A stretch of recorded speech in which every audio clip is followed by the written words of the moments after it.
Good morning.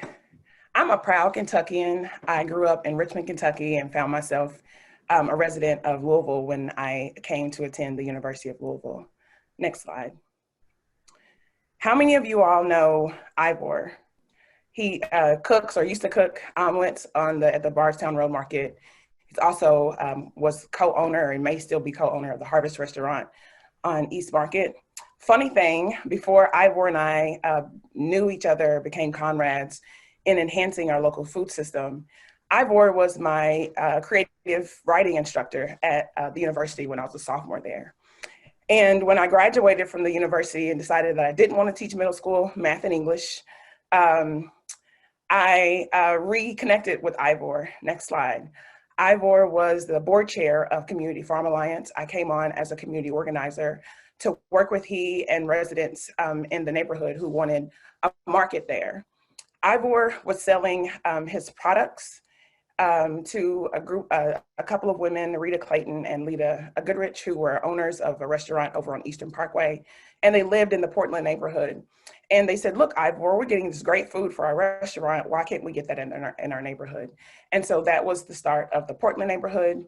The Portland Farmers Market. A week after that market opened, I got a call from Miss Ella Roberts over in the Shelby Park neighborhood, who is no longer with us.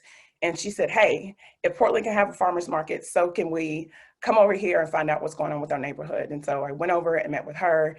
And the following season, we opened a market in the Mazik neighborhood, at the Mazik parking lot in the Smoketown neighborhood. In 2 years, next slide, that work really was around building relationships and cooperation around people of difference across geography, across race and socioeconomic status, all around expanding food access and creating markets for local and regional products. Values of cooperation and equity have always been a part of this work.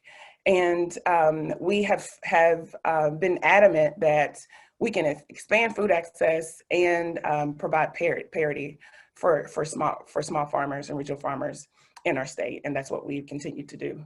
Next slide. So the work of the farmers markets was an opportunity for us to collect data and collect stories from people who've been living in these neighborhoods and knew that that access was different. They just didn't know how different access was. So we did a community food assessment and learned about the difference between how people access food in West Louisville and downtown and across the city. And we published this map in 2016 to show that residents across the state or across the county, 12,000, a little over 12,000 residents per grocery store. In West Louisville, it's 25,000 residents per grocery store. Next slide. And 10 years later, this has not gotten any better. It's gotten worse. This is a map from 2017 from the Center for Health Equity.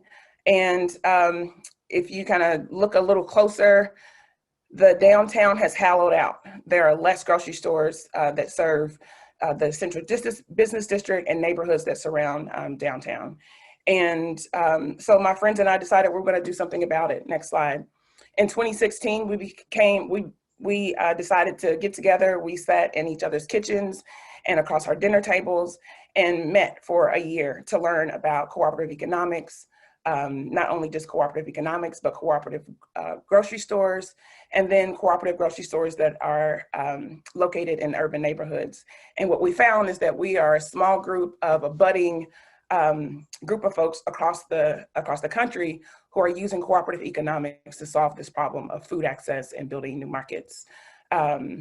We incorporated our nonprofit in 2017, the Louisville Association for Community Economics, because we pretty quickly became our own technical assistance providers and local experts in cooperative development and grocery store development. We have been engaging the community since then. We incorporated the grocery store last year as the Louisville Community Grocery. Shares are $150. People can develop payment plans to pay that share. We're encouraging folks who have more than $150 who want to buy another share to buy a community share for $125 that would offset a low-income share of $25 for low-income seniors and young people. This is an investment opportunity for folks across the community, no matter from which seat you sit, whether you're a philanthropist, a banker, head of a CDC, head of a nonprofit. There's a way for us to work together to get this grocery store built so that we can model the sort of business and cooperation that our community deserves. So I was pursuing a PhD in agricultural economics at the University of Kentucky when the Walmart was being proposed at 18th and Broadway. And I was being called back to my community to engage in that. Some of you know, some of you don't know, I was a part of a group that demanded that Walmart and our city government ensure that Walmart was built to the highest quality that we could. We wanted the best Walmart in the state of Kentucky. And Walmart was proposing a 1990s version of a suburban store in the middle of West Louisville. And we said, no, if you're gonna build a store, you should build it like the Target that's being built in downtown Lexington, or the Walmarts that we have seen in other dense neighborhoods. And I heard from community that were pissed off about that project not being built. I had business owners who said, I don't care if it's green. I don't want to have to go over to Indiana to get the things that I need. And I heard that. I heard it loud and clear.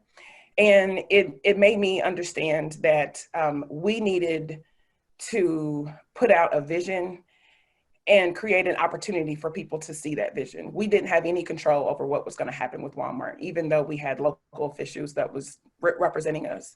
And this was an opportunity for us by building a cooperative grocery store to champion something that we want. We're always going to have to be tearing down the things that cause us harm or fight against things that we don't want. But rarely do we have an opportunity to champion the things that we want to see happen. And so a girlfriend of mine gave me this book called Collective Courage, and it was all about the history of cooperative economics and partnering, thinking about the work that New Roots was doing. We said that there's already folks who are using cooperative economics to buy food. Let's make sure that food is available more than just seasonally, and let's figure out a way to create something that people can champion. And we just started talking to each other and figuring it out.